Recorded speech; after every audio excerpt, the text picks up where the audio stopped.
Virat Kohli and Rohit Sharma fans కి అయితే ఒక bad news. 2027 ODI world cup లో విరాట్ కోహ్లీ అండ్ రోహిత్ శర్మ ఆడతారా లేదా అని క్వశ్చన్ అడిగితే అజిత్ అగర్కర్ ప్రెస్ కాన్ఫరెన్స్ లో ఇలా అన్నాడు: విరాట్ అండ్ రోహిత్ ఇంకా నాన్ కమిటబుల్ ఆన్సర్ లెక్కే ఉన్నారు, ఇంతవరకు ఎటువంటి క్లారిటీ ఇవ్వలేదు, ఒక డిసిషన్ అనేది వాళ్లే ఇంకా తీసుకోలేదు, సో దీనికి నేనే ఆన్సర్ చేయలేను, అండ్ అలాగే 2027 ఇంకా చాలా దూరం ఉంది, డిస్కస్ చేయడానికి ఇది కరెక్ట్ ప్లేస్ కాదు, దానికోసం వెయిట్ చేయండి అన్నట్టుగా అజిత్ అగర్కర్ క్లారిటీ ఇచ్చారు. మరోవైపేమో ఓడిఐ క్రికెట్ ఫార్మేట్ లో రోహిత్ శర్మని కెప్టెన్సీ నుంచి తొలగించేశారు. ఓడిఐ వరల్డ్ కప్పే రోహిత్ శర్మకి ఇంకా ట్రాఫీ లేదు. ఒక్కసారి 2023 గుర్తు చేసుకుంటే అన్ని మ్యాచెస్ గెలిచి ఫైనల్స్ ఓడిపోయి ఓడిఐ వరల్డ్ కప్ ని దూరం చేసుకున్నాడు రోహిత్ శర్మ తన కెప్టెన్సీలో. మరోవైపు విరాట్ కోహ్లీ ఎక్కువగా లండన్ లోనే ఉంటున్నాడు. మళ్ళీ తను ఇంకా ఆడాలని ఇంట్రెస్ట్ ఉందో లేదో కూడా అర్థం కావట్లేదు, ఎందుకంటే బీసీసీఐ పాలిటిక్స్ అలా ఉన్నాయి. విరాట్ అండ్ రోహిత్ శర్మ ఏ క్షణాన ఏ రిటైర్మెంట్ ఇస్తారని భయంగా ఉంది మావా. 2027 వరల్డ్ కప్ లో అయితే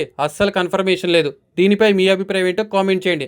బీసీసీఐ పాలిటిక్స్ వల్లే ఇలాంటి డిసిషన్స్ తీసుకుంటున్నారా లేక వాళ్ళ సొంత నిర్ణయమా, మీకు ఎలా అనిపిస్తుందో కామెంట్ చేయండి.